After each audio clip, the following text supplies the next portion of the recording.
Hello à tous, bienvenue dans ce 23e épisode de Brain and Bullshit. Je suis non pas seulement avec Xerius comme d'habitude, on a invité Mathis Clouet avec nous.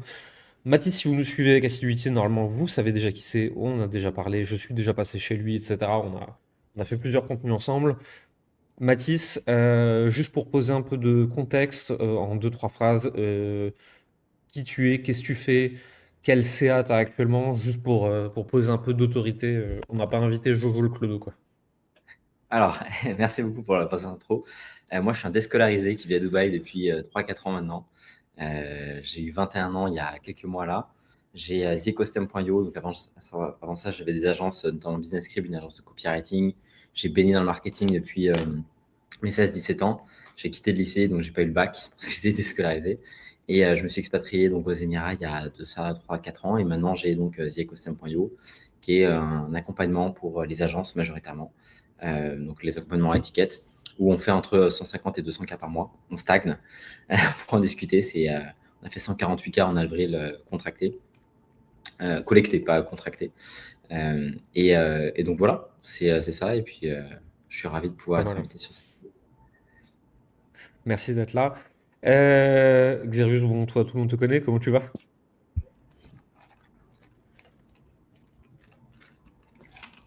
Xerius, Je crois qu'on on a n'a pas perdu vu Xerius. Xerius. Si je ne réponds pas, c'est parce que... Ouais, vous m'avez perdu. Vous m'avez perdu. Vous m'avez Ok. perdu. Je reviens après. Xerius, c'est un problème. Ok. Nous, en plus, on coupera pas ça au montage, de toute façon. Globalement, j'avais un sujet dont je voulais parler.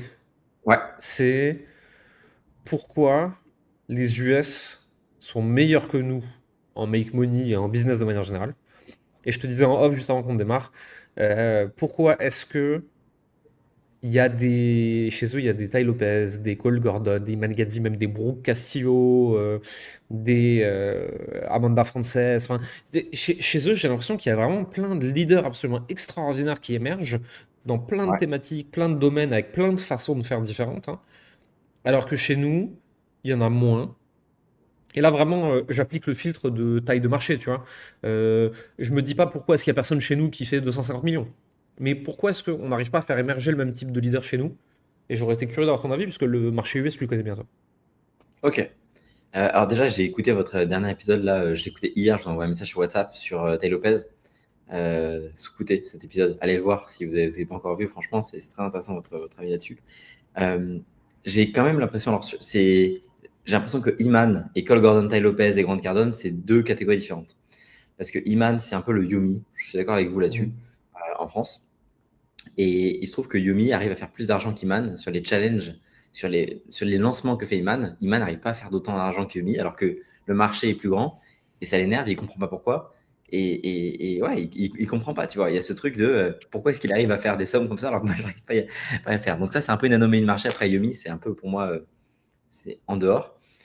Ouais. C'est aussi, je pense, dû au fait que Yumi ne market plus autant en evergreen qu'avant et que donc forcément, quand il envoie la sauce, il envoie tout d'un coup il en fait un par an et il target tout le marché francophone, même le marché parfois africain. Et donc forcément, ça fait des gros chiffres d'un coup. Euh, Moi, mon avis là-dessus, c'est que je me creuse la tête, j'arrive pas à comprendre pourquoi est-ce qu'on n'a pas des Cole Gordon, pourquoi est-ce qu'on n'a pas des Grant Cardone, pourquoi est-ce qu'on n'a pas des Ty Lopez qui émergent. Ah ouais? Mais j'ai quand même l'impression que on n'a que ce qu'on mérite, dans le sens où les figures de marché ne peuvent exister que parce que le marché le permet. Mm. Vous parliez du fait que hier, les gentils, les neutres et les méchants sont un peu tous traités de la même manière, sur un pied d'égalité. Ouais. Je trouve ça vrai. Je trouve qu'il n'y a pas de vraie punition pour ceux qui font vraiment de la merde sur le marché et que ça passe et que ça peut continuer pendant longtemps. Ça, on dit souvent l'évolution, le cycle naturel. Ça peut durer longtemps. C'est-à-dire que ça peut durer 15 ans avant qu'un mec se fasse vraiment remarquer, punir, etc. pour ça. Mais j'ai quand même l'impression que si aujourd'hui un Ty Lopez ou un Grant Cardone existe sur le marché, euh, et Cole Gordon, on en parlera pas parce que c'est un peu différent, c'est parce que le marché le permet. Et qu'on a quand même des mecs aux US qui sont capables de pouvoir s'endetter sur 50K, 100K, comme ça, qu'ils ont un rapport à l'investissement qui est complètement différent qu'en France, Mm. qu'ils ont un rapport au lifestyle, au succès qui est complètement différent. Et d'ailleurs, je pense que Yomi même l'a très bien compris. Si un Iman il continue de faire autant de lifestyle, autant de styles qu'un Andrew Tate continue à faire autant de lifestyle, il y a une raison.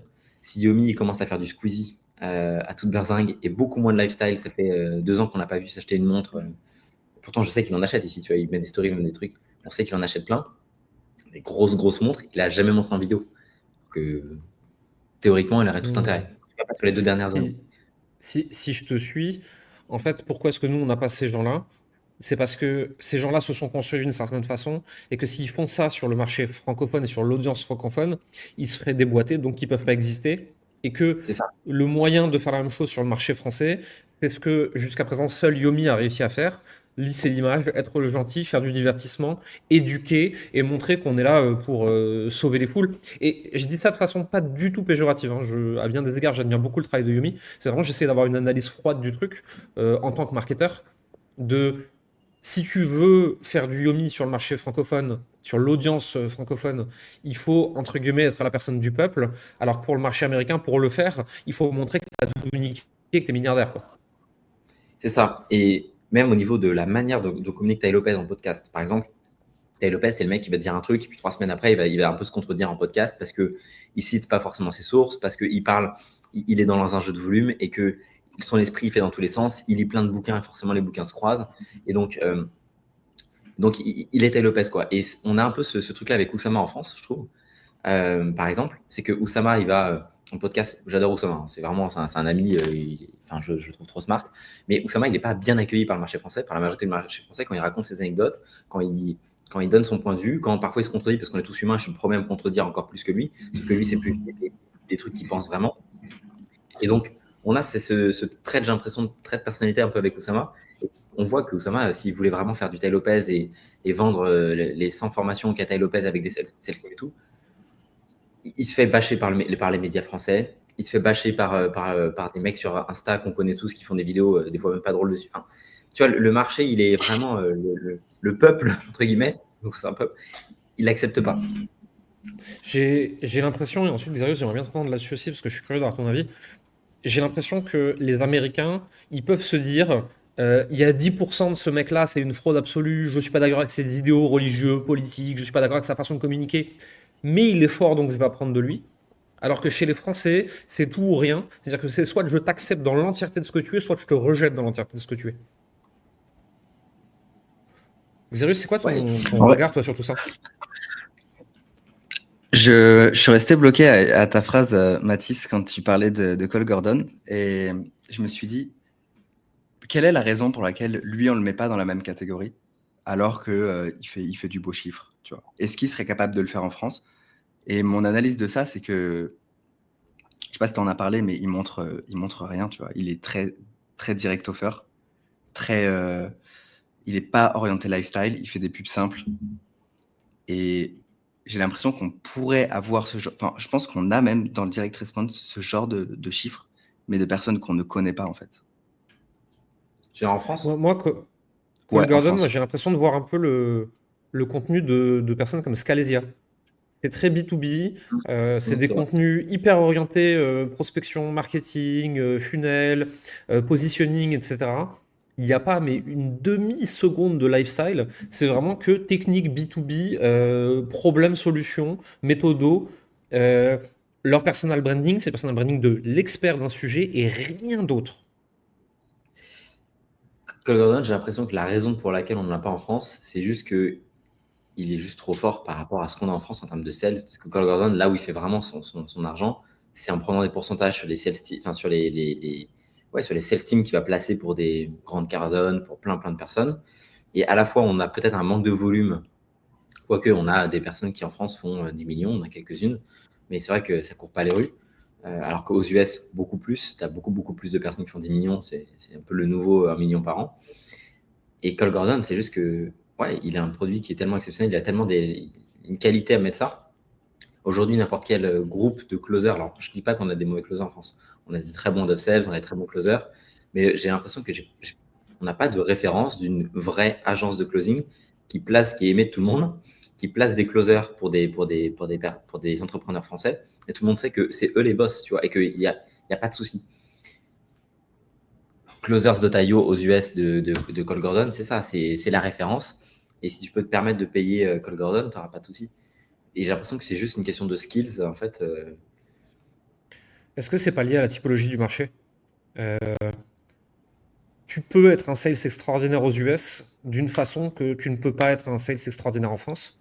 Tout simplement parce que l'américain moyen, s'il veut acheter, il peut Mm. acheter. Le français moyen, s'il veut acheter, s'il n'a pas d'argent, il peut pas. Point. Fin de la discussion. Mm. Ouais. Non, je pense que ça se reflète aussi sur le. C'est le marché qui est à la base de tout, hein, donc je suis d'accord avec toi. N'importe quel redneck du fin fond de l'Arkansas peut lever 50 à 100K avec sa carte de crédit. Mm. Un Français, pour sortir 500 euros qu'il n'a pas, c'est la croix à la bannière. Donc forcément, Il y si a, tu veux, la capacité de sale, c'est pas la même. Hein. il y a aussi un truc, et je pense qu'on en parle tout le temps, tu sais, sur les podcasts et tout, mais je pense il est temps qu'on en ait conscience aussi, c'est que la France, ça devient de plus en plus un pays, c'est chaud, quoi, enfin, un pays pauvre. C'est que de plus en plus, on le voit avec tous les 3 jours, là, il y a des kidnappings, ça devient n'importe quoi sur des mecs qui ont de la crypto. Ouais, c'est bien le Mexique, avec l'archevêque qui avait fait un post là-dessus, vous avez dû voir. C'est Ouais. n'importe quoi. Et les gens après nous demandent pourquoi est-ce qu'on s'est barré. C'est que la France devient quand même. Il y a de moins en moins d'argent, il y a de plus en plus de doutes. Il y a quand même ce truc de. Vu que nous, on n'a pas accès au crédit, enfin, en tout cas, les Français n'ont pas accès au crédit, il y a de l'épargne. C'est pas pareil. C'est pas le même système.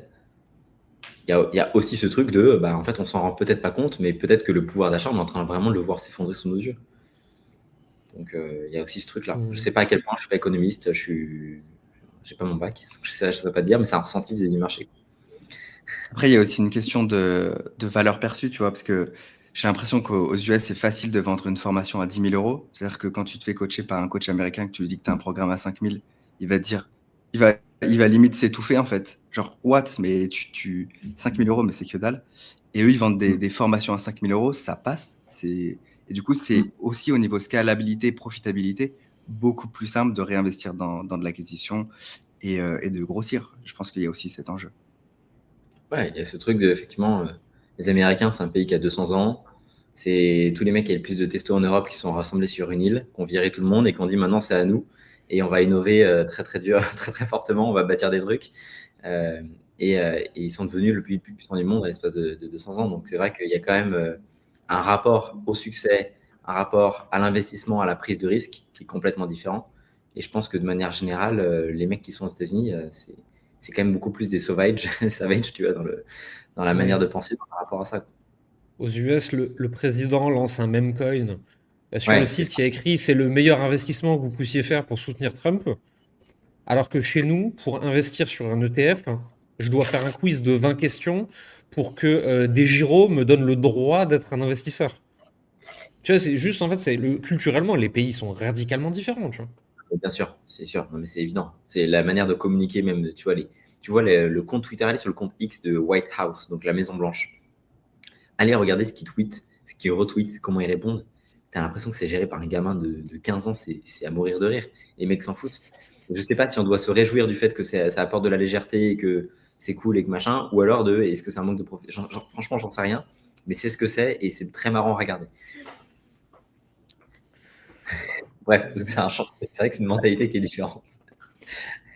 Mais même à l'échelle de l'individu, tu vois, quand j'ai encore un compte bancaire en France, et c'est pas une carte Gold, c'est juste une carte bancaire normale. Et c'est juste un compte normal, et j'ai voulu me faire un virement de 15 000 euros d'un compte à un autre. Et pour faire un virement de 15 000 euros, il fallait que j'appelle ma banque, que je fasse une dérogation pour pouvoir faire un énorme virement. Alors, et du coup, j'ai dû faire un virement genre 4 fois 4 000 euros. Juste pour bouger de l'argent, c'est super chiant en France quand tu n'as pas un compte bancaire Gold. Alors oui, tu pourrais avoir ça et tout. Alors que si tu ouvres un compte à l'étranger, en tout cas dans les 2 pays que j'ai fait, Roumanie et Dubaï, tu peux bouger 50 000 euros comme ça, c'est facile, personne ne te fait chier. Et ça, je trouve que ça permet aussi de plus facilement faire circuler l'argent en fait dans l'économie. Et moi, j'en ai discuté avec des amis, je suis 100% d'accord avec toi. Il y a ce truc aussi, tu sais, le rapport au succès en France, c'est que on ne permet pas, même dans la manière de consommer, d'accepter de plus en plus des personnes qui ont du succès. Alors moi, je suis un peu à Paris en ce moment, entre Paris et Dubaï, entre guillemets, et la différence de capacité de consommation, moi, pour un jeune de 21 ans, Les voitures que j'ai acheté une voiture il y a quelques jours là, à Dubaï, parce que je pouvais même pas la louer en France, en fait, il n'y avait même pas de possibilité. Donc, quand j'appelais pour jouer ce genre de voiture, on me disait, mais t'es complètement fou, t'as 21 ans, mais ça va pas, etc. Ici, je vais à la concession à Dubaï en disant, est-ce que je peux l'acheter? Ouais, bien sûr, pas de souci. Il n'y a même pas de est-ce que t'as 21 ans ou pas. Il y a pas de problème, quoi. Et c'est comme ça dans tout. C'est-à-dire qu'en France, tu ramènes une voiture, une belle voiture à Paris ou dans n'importe quelle ma ville natale à Nantes, t'as le stress de la laisser dehors parce que tu sais qu'elle va se faire rayer ou va se prendre un café ou un machin, un truc dessus. Euh, t'as toujours cette charge mentale en permanence. Et donc forcément, c'est un truc en Pas plus. la même culture. Je réfléchissais. Un Grant Cardone ou un Tony Robbins ne pourrait pas exister en France. Parce que à 20% d'où ils en sont arrivés, il sera en prison. Ouais, bien sûr, bien sûr. Et, D'ailleurs, petit tips Ou technique, mort. je voulais le partager à vous, mais vu qu'on est dans un truc podcast, je considère que c'est comme une discussion. Je voulais vous l'envoyer sur le groupe WhatsApp hier. J'ai vu un truc super smart de Tony Robbins. Donc ça, c'est un screen d'un réel qui est fait par le compte Werner FX. Je vais vous l'envoyer. Hop, ici. Si vous regardez Werner FX, je ne sais pas si vous connaissez. non. Non, c'est Non. des comptes. En gros, c'est un compte de réel qui est sur YouTube et sur Insta. Et c'est un éditeur qui est ultra connu, qui a 1 million d'abonnés et qui fait des édits de pays. Et donc, il est super suivi parce qu'il fait des édits incroyables, des montages avec des trucs. Ça n'a rien à voir avec Tony Robbins, mais il est ultra worldwide, mass market. Il fait des centaines de millions de vues tous les mois sur juste des édits de pays, la France, le machin, le truc. Il est en concurrence avec un autre éditeur qui fait des édits de voitures, donc c'est qui aura les meilleurs édits.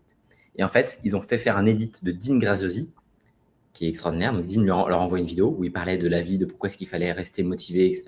Il a fait un super edit et à la fin, il fait la pub de Tony Robbins sur un compte worldwide. Et à la fin, je me dis, mais moi qui regardais, j'aime bien les edits de Werner, je me suis fait prendre une pub de Tony Robbins. Et donc là, je me suis dit, mais waouh. En fait, ils prennent tous les comptes worldwide qui n'ont rien à voir, ils les mettent dans le contexte avec Tony Robbins, avec Dean Graziosi, ils font leur pub comme ça. Et de la même manière que Iman, c'est ce qu'aurait dû faire Hormozy en fait pour School. J'ai jamais vu un seul réel sur School. C'est que Iman a contacté tous les comptes entrepreneurship aux US que je suis, c'est sur des mèmes, des screens de tweets, des trucs, Ouais. et a payé des pubs, des réels, des montages à propos de WOP en disant WOP vient d'investir, machin. Et ça a inondé le Ouais, marché pendant. il est apparu avec comment il s'appelle là, le mec qui fait le gamin français riche là, qui Oui, joue oui, mais un aussi, par rôle. exemple.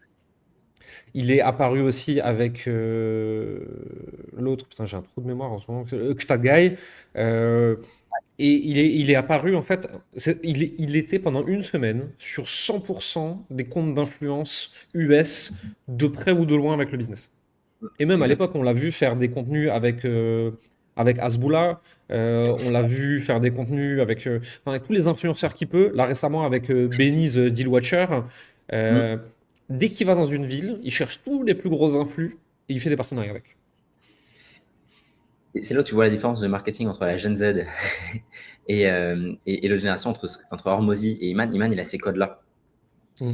Et, et ouais. Et effectivement, lui, il fait sur les choses qui sont plus ou moins en relation avec l'entrepreneurship. Après, Tony Robbins, ils font 1 milliard de revenus par an. Ils vont même plus sur l'entrepreneurship. Ils font sur tout n'importe quoi. Tout ce qui a des abonnés, en fait, ils tapent, quoi. Moi, j'ai voulu à un moment, je discutais avec un agent d'influenceur et j'ai voulu faire des partenariats, mais de communication en plus, on n'a même pas d'OP spécial, tu vois, juste vraiment de la brand awareness, tu vois, avec des Ouais. influx. Et donc, je discute un peu avec l'agent, il me dit, ouais, quel type, est-ce qu'il faudrait qu'ils soient un peu intéressés par l'entrepreneuriat? Je dis, bah ouais, c'est mieux, quoi. Et puis, vu mon message de fond, c'est quand même mieux s'ils sont pas trop pro-Mélenchon, parce que bah, c'est pas mon message, tu vois. Je suis pas politisé, je suis pas trop à droite, pas trop à gauche. Voilà. Je me suis mangé 3 paragraphes d'insultes me traitant d'entrepreneur blanc problématique d'extrême droite. Euh, D'accord. voilà, et c'est la France en fait en ce moment. Mais Mathis, toi qui touches le marché français, tu vis ce genre de choses? Tu le ressens ou pas? Sur les Euh, réseaux? de quoi alors, de quoi exactement? Ce genre de... Est-ce que tu te reçois des insultes, des haineux, des gens qui vont Un te dire des un peu choses? comme tout. Enfin, je pense comme tout le monde sur les vidéos YouTube, sur les posts Insta, mais en vrai, pas tellement. J'ai quand même, j'ai pas trop de haine. Là où j'ai eu de la haine, c'est sur LinkedIn, par exemple, quand j'ai posté, j'ai posté la vidéo où j'avais pris un jet de Paris à Barcelone, où j'avais fait un talk pendant 15 minutes, où je racontais comment est-ce que je montais une self-sim et tout machin. Et je me suis retrouvé à faire un post qui fait 100 000 impressions avec les écolos, en disant, mais t'as pas honte, tu devrais te suicider pour ce que t'as fait, regarde-toi, mais t'as quoi. Et donc ça m'a fait beaucoup rire. Ça m'a fait beaucoup rire. Et moi, ce qui me fait même encore plus, c'est des proches qui m'envoient des messages en disant, mais j'ai vu ton post LinkedIn, j'ai vu les commentaires. Bon, ça fait longtemps que les commentaires sur le post LinkedIn, enfin, ça m'amuse, au contraire, ça me fait impression. Mais en fait, à part l'écologie, surtout sur des posts comme ça, ils sont vraiment vénères. Ils sont vraiment, vraiment vénères. Non, pas de hate particulière. Pas encore. Mais en fait, je m'en réjouis pas. Hein. Quand je vous dis ça, c'est que je suis pas encore au point où je devrais être. Parce que T'as si pas j'étais au marketé point où assez fort. mais non, c'est ça. Si Fais- je point où je devrais être, fais- on va avoir des vidéos toutes les semaines en disant Mathis, c'est du scam. Pas parce que c'est du scam, mais parce que ça permet aux gens d'attirer l'attention sur leurs vidéos parce que je suis assez gros et que tout le monde me reconnaît. Hmm. Et d'ailleurs, c'est un truc que j'ai dit à ma. Ouais. Je le souhaite pas, c'est plus chiant que ce qu'on croit. Moi, Non, actuellement, mais je suis un peu la cible à 2, 3, 4 endroits. C'est un peu fatigant. ah non, mais c'est fatigant. Attends, je te dis ça, je suis 100% d'accord, mais je considère que tu peux pas être un niveau de Iman, tu peux pas être un niveau de Tai Lopez, tu peux pas être un Oui. niveau de 100 millions de dollars par an. Et même Hormozy a des vidéos en mode Hormozy is a scam, Cole Gordon is a scam, t'en as partout parce que ça attire l'attention. Hmm. Et j'ai prévenu ma famille, j'ai prévenu ma copine en disant de toute façon, à un moment ou à un autre, si je fais bien mon taf, je vais avoir des Ça hates, je vais arrivera. avoir des vidéos diffamatoires parce que ça attire l'attention, parce que ça attire l'œil. Hmm. Et que c'est la seule manière pour eux d'attirer l'attention. Bien sûr. Et est-ce que ça joue pas aussi dans le fait que on n'a pas des gens aussi gros et aussi forts en France qu'aux US? C'est parce que eux, là-bas, une vidéo qui fait 1 million, qui les traite d'escrocs, ça fait partie du paysage urbain, en fait. Tout le monde s'en fout, c'est limite la norme. De toute façon, ils se font des procès dès qu'ils glissent sur une peau de banane, etc. Alors que chez nous, en fait, le traumatisme, il serait tellement violent que t'arrêtes du jour au lendemain, quoi. Ce truc-là, Yumi, ça fait 7 ans que tout le monde le traite d'entrepreneur bling bling, de vendeur de formation à bullshit, etc. Il arrive à résister à ça. Et d'ailleurs, c'est la preuve que je pense que si tu arrives à être un antifragile vis-à-vis de ça, c'est bon. Et après, il y a quand même ce truc. Bon, après, non, j'allais dire Max Piccini, David Laroche. Ils ont de la hate, mais j'ai pas l'impression qu'ils se prennent autant de trucs dans la gueule, alors qu'ils font des gros chiffres. Mais c'est pas des niveaux encore de Tai Lopez, Grant Cardone, ils font pas 100 millions par an. Quoi. Je pense que quand tu fais 100 Da- millions par an Da- sur David l'information, Laroche, David Laroche, il a pris quand même des sales sauces déjà, hein. Et pas ouais. justifié en plus, hein. Ouais, puis même, tu vois, Ouais, je sais pas si vous voyez sur Insta, mais les comptes un peu. Moi, j'adore les comptes satiriques, ça me fait trop rire. Je suis même de l'autorisation, beaucoup de second degré. On en a déjà parlé. Il y a les comptes qui sont drôles et les comptes qui sont là pour nuire. On sait la différence, Ouais. ok? Ouais, bien Mais sûr. de manière générale, dans le paysage urbain, même les comptes qui sont drôles, tu vois, genre David Tapoche, il y avait un mec sur Insta qui faisait ça. C'est de la mauvaise brand awareness parce que même si c'est drôle, tu vois, les mecs après ils tombent sur David Laroche, ils font le mauvais remplacement. De manière générale, en mass market, les gens adorent se moquer de ça parce que ça les rassure Hmm. et que ouais, il y a quand même ce truc en nous de ah, putain, si lui il pouvait downfall, ça m'arrangerait quoi. Ça. Moi, celui qui me fait rire, c'est Mogiz, qui fait des parodies de life coach et de business coach ou de naturo avec des perruques et tout dans la forêt à côté de chez lui. Lui, il a à mourir de rire. Mais lui, vraiment, il n'y a aucune once de méchanceté. Il prend juste le cliché de base, il le fois 100 et il fait un sketch, quoi. C'est Je trop l'ai drôle. vu. Et j'ai vu tes likes, c'est trop drôle, c'est hilarant. Lui il est drôle, mais c'est Yeah. trop. Même parce que c'est bienveillant. C'est ça, c'est que tu sens le fond en fait. Il n'y a pas de souci à rigoler de ça, au contraire. Tant que c'est Ah, mais effectivement bien fait. moi, je les ai partagés, tu vois. Je me suis Ah ouais, reconnu sur certains trucs. Je fais, ah, putain, c'est vrai que quand je suis comme ça, ouais, c'est même ça. moi, je me fais marrer, quoi. Ouais, ou alors que avec leurs anglicismes, moi pareil, j'ai l'impression de faire des anglicismes tous les mecs. En Ah, mais bref, tout le c'est temps, hein. exactement ça. Ouais. Tout le temps. le syndrome du marketeur, hein. Si on retourne sur le sujet, moi j'ai une question à vous poser. J'aimerais bien qu'on fasse les paris là. Il y a le gros choc des titans, School, Whoop. Et j'aimerais qu'on discute. Si vous aviez aujourd'hui 100 millions d'euros et que vous vouliez placer un billet de 1 million dans une des deux boîtes, vous le mettez où? C'est pas intéressant. Moi, je mets sur School. Et pourquoi surtout? Whoop, moi, je consomme un cours dessus, donc je vois à quoi ça ressemble. En fait, si tu veux, Whop, c'est fait pour des gens qui vont vendre du petit produit en grande quantité, qui ont besoin de clippers, qui ont besoin de faire de la file. En gros, si tu veux faire un méga Andrew Tate style, Whop, c'est extraordinaire pour comme outil. Je pense que School s'adresse à des gens un peu plus âgés, qui veulent faire une communauté, un truc un peu solide, avec leurs petits MRR et leurs petits upsells, etc. C'est pas dédié au même type de produit. Et aujourd'hui, sur un marché international, je pense que ce qu'adresse School a plus de potentiel que ce qu'adresse Swap. Par contre, et ça, Mathis, toi, t'en parlais avec Isma dans un podcast, il serait temps que School il se réveille en termes de dev, parce que putain, qu'est-ce qui branle, ils dev rien. Alors qu'ils ont eu une team pas possible. Donc en fait, si tu veux, pour moi, et ce n'est que mon opinion personnelle, et je serais pas capable de faire ni ce que l'un fait, ni ce que l'autre fait, hein. Donc c'est juste, c'est de l'analyse de comptoir, hein. Euh, je crois plus à la thèse et au narratif exposé par School pour le futur que celui de WOP. Et je préfère le produit. Mais ça ne concerne que moi, et c'est parce que je suis plus la cible d'un School que d'un WOP. Très intéressant. Moi, je vais te dire que je le mettrais sur WOP parce que je suis convaincu de retrouver plus rapidement mon argent, plus fort, mais que j'utilise le produit School parce que j'ai 2 comptes School, enfin, c'est là où j'utilise. Mais il y a 2 choses qui me font investir sur WOP. La première, c'est la team et la capacité à se remettre en question et à faire évoluer le produit. Là où effectivement, j'ai l'impression que ça fait 6 ans que School n'apporte pas de nouvelles features. Et donc, je suis pas fan effectivement de l'interface actuelle de WOP, même si ça me dérange pas. Je préfère, je pense, parce que j'ai plus d'habitude sur School, mais j'ai confiance dans le fait qu'ils puissent le faire évoluer parce qu'ils ont une team de killers, parce que j'ai vu les visages derrière la team de WOP, je sais comment est-ce qu'ils s'organisent, j'ai confiance dans l'énergie qu'ils ont. Et dans le cadre de Iman, je trouve extrêmement talentueux, 24 ans, tout ce qu'il fait.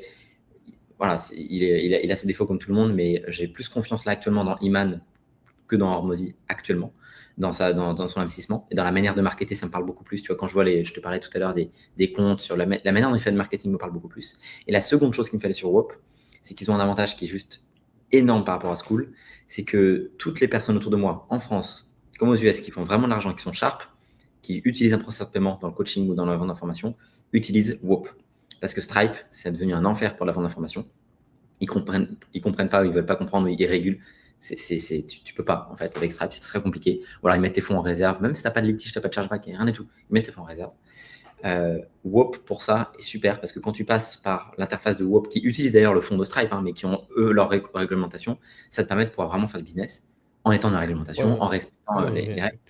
Putain, les fees entre 4 et 10%. Mais toutes les personnes autour de moi l'utilisent. Et vraiment, des gens qui font de l'argent. Et tous ceux qui l'utilisent, enfin, pour moi, ils prennent un fils dessus. Après, j'ai mis Strap à Dubaï, c'est aussi, je crois que c'est 5, 4 ou 7% à Dubaï. Ouais, je pense que ça joue, tu vois, sur quel marché de base tu es. Parce qu'en fait, moi, en tant que Français, avec les frais que je paye sur Stripe et GoCardless, et vu qu'en plus de ça, j'ai jamais eu aucun problème ni avec l'un ni avec l'autre, bah, WOP, moi, ça me paraît pas être un bon deal, tu vois. Maintenant, quelqu'un qui est aux US, qui est à Dubaï, qui est ailleurs, et qui de toute façon se fait déjà déboîter en frais, qui a tout le temps des problèmes avec Stripe et GoCardless, et qui d'un coup voit WOP arriver, je comprends que ce soit un bon deal. Tous les mecs qui font des challenges aux US, moi, de toutes les personnes qui font du étiquette, ils utilisent WOP pour facturer, parce qu'en fait, sinon, c'est en virement. Ils utilisent, et ça, c'est vraiment un signal dans l'utilisation que je vois qui est assez dingue. Et donc moi, et surtout, en fait, c'est un putain de business model. C'est-à-dire que je pense que juste les fees de payment vont dépasser le ARR de School très rapidement parce que ils se positionnent comme l'intermédiaire, comme un processeur de paiement. Donc, je mettrai mon argent beaucoup plus là-dessus, même si j'utilise plus le produit School. Intéressant. Xarius, et toi? Écoute, je me suis pas renseigné sur WOP en détail, mais d'après vos argumentaires, je crois que je suis plus convaincu pour remettre 1 million d'euros dans WOP que dans School, notamment pour la fonctionnalité de processeur de paiement que j'avais pas, tu vois. Ça, c'est quelque chose que je savais pas. Moi, je suis un boomer, moi. Moi, je suis un boomer qui vit en France. Qu'est-ce que vous voulez que je suis perdu, moi. Par contre, Whoop, franchement, l'interface, j'ai essayé de me connecter. Moi, j'ai même pas réussi à me connecter. Juste la landing page, quand tu arrives sur le site, je trouve que c'est pourri, en fait. Je comprends pas. Je consomme sur WOP un programme que j'ai payé 20 000 balles. Et WOP m'envoie des messages pour me dire que j'ai gagné 0$ cette semaine grâce au clipping. Tu vas te faire foutre. Fous-moi la paix, quoi. Ouais, c'est clair. C'est vrai que. C'est you misunderstood the avatar, quoi. Enfin... C'est clair. Ouais, c'est clair. À voir. À voir comment ça se profile. Je suis. On verra dans 12 mois, On refait une vidéo ouais, dans un an pour analyser. déjà dans un an. Ouais, c'est clair.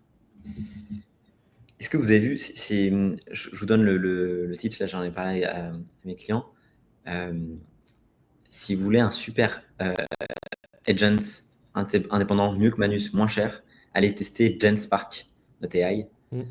GenSpark, c'est incroyable, ça vous fait des slides, mais franchement, essayez-le juste après live, prenez 5 minutes pour l'essayer, c'est gratuit, puis après, c'est 20 balles par mois, c'est comme ChatGPT. C'est un super agent, super smart. Moi, j'ai utilisé, c'est fascinant. Vous mettez un transcript, vous mettez n'importe quoi, un cours, et ça va vous faire des slides, mais vous n'avez jamais vu ça. C'est impressionnant. Intéressant, ça, je regarde. Je vais essayer ça. Ouais, carrément, je connaissais pas. Qu'est-ce que... je serais curieux d'avoir votre avis là-dessus aussi, parce qu'on voit vraiment la différence qui est en train de se passer entre le marché US et le marché francophone là-dessus, sur l'utilisation de l'IA et des agents IA, mais sur le marché du coaching, de la formation en ligne, etc. Moi, j'ai l'impression qu'il y a un peu trois sons de cloche. Il y a les gens qui sont là en mode oh là là, ça va nous remplacer, nos métiers n'existeront plus. Il y a tous ceux qui sont en train de dire regardez, j'ai codé un merveilleux SaaS qui va changer définitivement votre vie, alors que c'est du GPT wrapper. Et il y a tous ceux qui disent non, non, je veux pas savoir, je veux pas voir, ça n'existe pas, laissez-moi tranquille.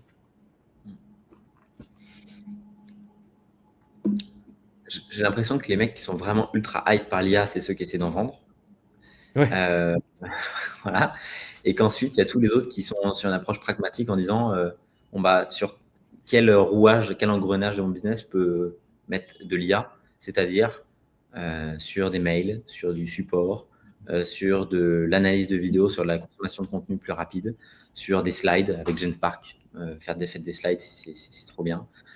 Sur des écoutes d'appels avec Fatome. Tu prends le transcript de ton Fatome, tu le mets sur ton GPTs qui a été traîné avec tous tes appels de vente qui ont été réussis en disant pourquoi est-ce que je ne l'ai pas causé cette fois-ci. Il va te dire bah tiens, à la fin du script, tu aurais pu dire ça, ça, ça, ça et ça. Génial. Tu vois, c'est comme un head of sales, mais voilà. Et en fait, pour moi, c'est toujours pareil. C'est-à-dire que les réponses, elles sont pas sur des. Alors, je suis le premier à investir beaucoup sur des très grosses formations, sur des coachings, etc., etc., etc. Et il y a des trucs qui peuvent apporter des déclics. Mais le premier truc qu'on devrait faire sur des nouvelles choses comme ça, soit sur du marketing de l'IA, c'est de suivre son intuition et sa logique. Et en fait, à partir de là, tu fais la majorité. Quoi. Et je suis convaincu. Pour moi, il y a trois types de personnes. Il y a les entrepreneurs, il y a les geeks, et puis il y a les gens normaux. Et j'ai l'impression que les entrepreneurs, c'est super utile pour eux, mais ils n'ont pas forcément le temps de s'y intéresser, en tout cas de creuser, de tout suivre. Et qu'on devrait, en tant qu'entrepreneur, recruter du coup des marketeurs geeks qui vont pousser le sujet à notre place. Parce que sinon, on va être... J'ai l'impression qu'on est un peu dans une course où, par exemple, Mathis, pour faire des slides, moi j'utilise Gamma. Et là, tu me parles de GenSpark et tu me dis que c'est trop bien et tu me hype dessus. Et je me dis, putain, avec mon Gamma, ça se trouve, je suis déjà en retard, tu vois. Ouais, et ça n'a rien à voir. Voilà. Donc au final, tu as l'impression d'être à la pointe sur certains trucs, mais au final, tu ne sais pas ce que tu ne sais pas. Et si tu n'es pas un geek de l'IA et que tu passes pas ta vie à regarder ou que tu n'as pas des gens qui vont t'informer, et après, pour les gens qui sont normaux, eux, je pense que ça va être difficile pour eux dans les prochaines années s'ils ne s'informent pas un minimum. J'ai l'impression que pour l'instant, l'IA, c'est un gadget de productivité. Et c'est un gadget de productivité extraordinaire qui est en train de changer le paradigme de plein de choses. Mais que le changement de société qu'on nous a vendu, ça arrive pas aussi vite que ce qu'on nous a raconté, quoi. C'est Sam Altman, il avait dit ça dans un podcast il y a une semaine. Il est interviewé sur l'AGI, parce que lui, il dit qu'il va pouvoir sortir la première AGI avant la fin de l'année. Il dit, mais c'est fou parce que j'ai l'impression que les seules personnes qui care, qui vraiment qui apportent de l'attention, c'est les philosopheurs et les mecs dans la tech. Et tout le reste s'en fout. Et il dit que même les philosophes qui vont arriver avec ce truc de l'AGI, c'est une question philosophique, et les mecs dans la tech qui sont ultra excités par ça, en fait, 20 minutes après, ils vont se demander qu'est-ce que je bouffe ce soir pour le dîner. Et tant que ça n'aura pas brutalement changé les quotidiens parce que les GI arrivera et que ça changera tout, en fait, tout le monde s'en fout. Et j'ai un peu cette impression-là, tu vois. C'est le cas, ouais, c'est vrai. En fait, on est sur un changement de paradigme sociétal tellement stratosphérique que, en fait, non seulement je peux pas l'anticiper, mais en plus de ça, je sais pas ce qui va me péter la gueule en premier. Je sais pas comment je vais réagir, je sais pas comment les gouvernements vont réagir, je sais pas comment les entreprises vont réagir. Et donc, en fait, je continue tout comme avant, je change rien. Et quand ça pète, ben, je me fais confiance pour décider de ce que je fais à ce moment-là, tu vois. Mais... Parce qu'en fait, sinon, tu es en crise de sens et tu arrêtes ton business, quoi. Que de Bien toute sûr. façon, à horizon 3 à 5 ans, 100% de ce qu'on fait aujourd'hui n'existera plus, aurait eu besoin de se renouveler. Bah ouais, mais bon, c'est pas pour autant que je dois me priver des 3 à 5 prochaines années. Et puis en fait, je me fais confiance pour me renouveler d'ici là. Et si c'est pas le cas, ben, je ferai partie de tous ces gens qui vont retourner cueillir des baies, tu vois. Enfin, qu'est-ce que je te dis sinon, je peux rien y changer, quoi. À un moment, bien sûr. Mais je trouve que du coup, ça valorise les action takers, tu vois. Typiquement, pendant longtemps, j'ai voulu développer des stratégies super long terme. Sauf qu'aujourd'hui, le long terme, je ne sais pas à quoi ça ressemble. Donc au final, ça ne sert à rien de me prendre la tête. Juste, je développe des choses quand même à moyen terme, mais je ne sais pas. Donc je travaille chaque jour pour construire des choses et chaque jour, je me renouvelle et je saurai en fait rebondir à ce moment-là. Tu vois, c'est ça en fait. J'ai l'impression, moi j'ai des groupes WhatsApp de potes, les mecs ont 17 ans, qui sont à Dubaï, qui sont super smart, super sharp. Et dès qu'il y a une nouvelle features sur ChatGPT, sur des agents, ils jouent avec parce qu'ils ont le besoin de faire des choses. Moi je vois avec tes pubs par exemple, Osiris, je vois passer tes pubs. C'est vraiment t'as les comportements des mecs qui font les choses et qui ne peuvent pas s'empêcher, dès qu'il y a une nouvelle feature, de juste jouer avec, d'envoyer dans le groupe WhatsApp. Mais regardez, c'est complètement, moi je suis complètement comme un dingue quand il y a de nouvelles features, quand il y a le truc des images sur ChatGPT. J'ai passé ma soirée à faire des images dans tous les sens, à tester des trucs pour les pubs. Je vous les ai envoyés en screen en disant regardez ce qu'on pourra faire, les static ads et tout, ça va être un truc de fou. Bon, après, est-ce que tu as le temps vraiment de le faire, de le mettre en exécution? Peut-être pas, mais tu es dans ce truc de tous les champs des possibles, ça va être, tu es dans ce mouvement, tu vois. Et puis il y a le reste qui veut pas en entendre parler ou qui est là, bon, bah, je sais pas, on verra. Et ça en dit beaucoup aussi sur les profils, je trouve. Donc, Ouais, c'est vrai. ouais. Et tout le monde dit qu'on va plus. Ouais, vas-y. Moi, je joue, mais j'implémente pas. C'est-à-dire que je joue parce que je trouve que c'est des jeux marrants et j'adore voir les nouvelles trucs, les nouvelles fonctionnalités, comment ça marche, etc. Je peux passer des heures à jouer avec un truc, Ouais. mais tant que ça n'a pas atteint un certain seuil d'adoption, m'en sert pas que ça fout.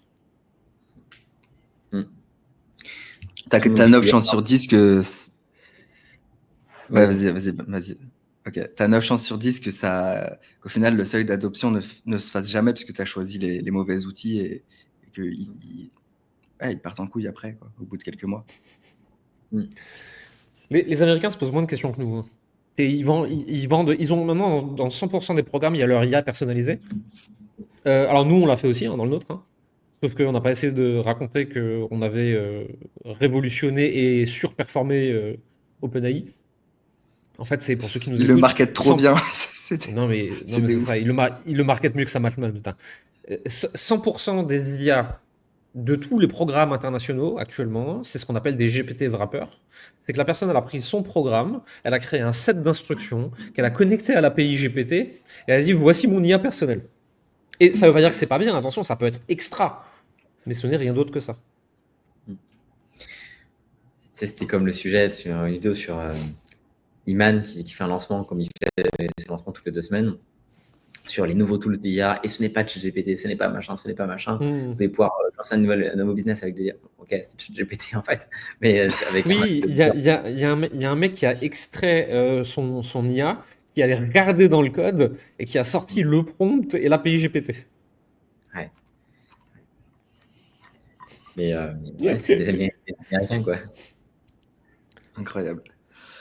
Autre chose sur le sujet de l'IA, il y a un truc, c'est pas un rapport avec le business, mais ça va le devenir. Hier, je scrollais sur Insta et d'un coup, je tombe sur une vidéo d'un chien qui fait du skate. Un truc rien à voir pour me détendre. Et je ne savais pas, je n'arrivais vraiment pas à savoir si c'était de l'IA ou pas. Ouais. Là, c'était au point où je pouvais plus savoir. Je vais dans les commentaires, une personne sur deux dit que c'est de l'IA et les autres, ils savent pas. Et Je trouve que comment ça vous se pensez que voit, ça a moi. évolué? Il y a Non, des je trouve choses ça. qui se voient pas. Non, Rémi, je suis d'accord avec toi. Il y a des fois où tu le vois, mais là, il y a des nouvelles IA, notamment avec Midjourney V4, là, toute dernière qui est sortie il y a quelques jours. Tu n'es plus capable. Moi, je suis plus capable des fois de dire si c'est de l'IA ou pas. Et c'est sur des X community notes, des community Twitter qui disent ça, c'est de l'AI. Je pensais que ça n'en était pas. Et jusqu'à présent, jusqu'à il y a 5 jours, hein, j'étais Ok. plutôt capable de dire comment ça. Mais là, maintenant, c'est devenu une.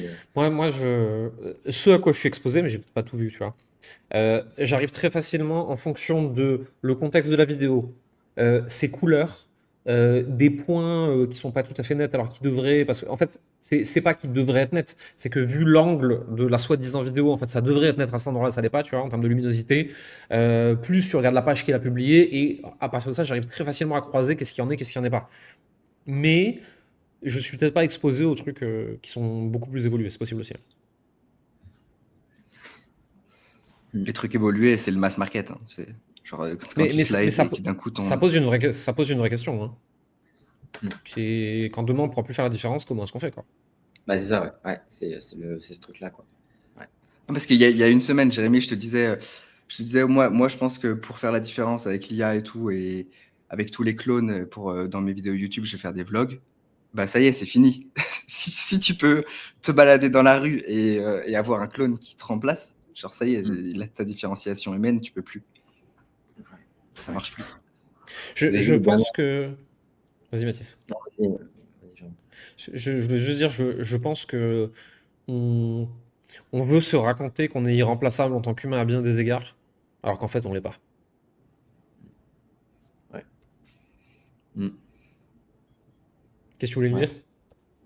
Non, je me demandais si vous avez vu passer les nouvelles sorties là il y a 2 jours de Optimus, le robot de Tesla, sur Non, les j'ai pas nouveaux regardé. mouvements qu'il vient de Oui. faire.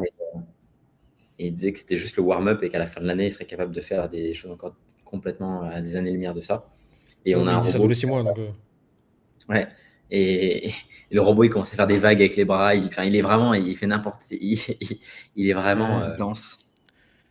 Ouais. Ouais, et à côté de ça, on nous vend la voiture autonome. Mais la réalité derrière les Waymo à San Francisco, c'est que, y a des opérateurs pour prendre le relais à chaque fois qu'elle bug, et elle bug toutes au moins une fois par jour. Et San Mm. Francisco, tu as un mapping de la ville très quadrillé, très simple à faire comprendre aux bagnoles. Mais si tu les mets dans Paris, c'est foutu, quoi. Ah ouais, mais même en Bretagne, avec les lignes qui sont. Tu, tu vois les Waymo en Bretagne, ça va pas faire long feu. Laisse tomber. Non, non, ça va pas faire mon feu, effectivement. Je pense qu'on nous vend beaucoup de changements de paradigme extraordinaires avec l'intelligence artificielle et qu'il y a pour l'instant beaucoup de fake it till you make it. Je pense qu'on va y arriver, j'en suis quasiment sûr. Mais je pense qu'on surestime la vitesse à laquelle ça va arriver. Mm. Tu sais, il y avait ce truc-là qui disait, c'était le point de, comment est-ce qu'il s'appelle? Euh, Dans la Silicon Valley, un des parrains de la Silicon Valley, qui investit beaucoup. Je retrouverai son nom.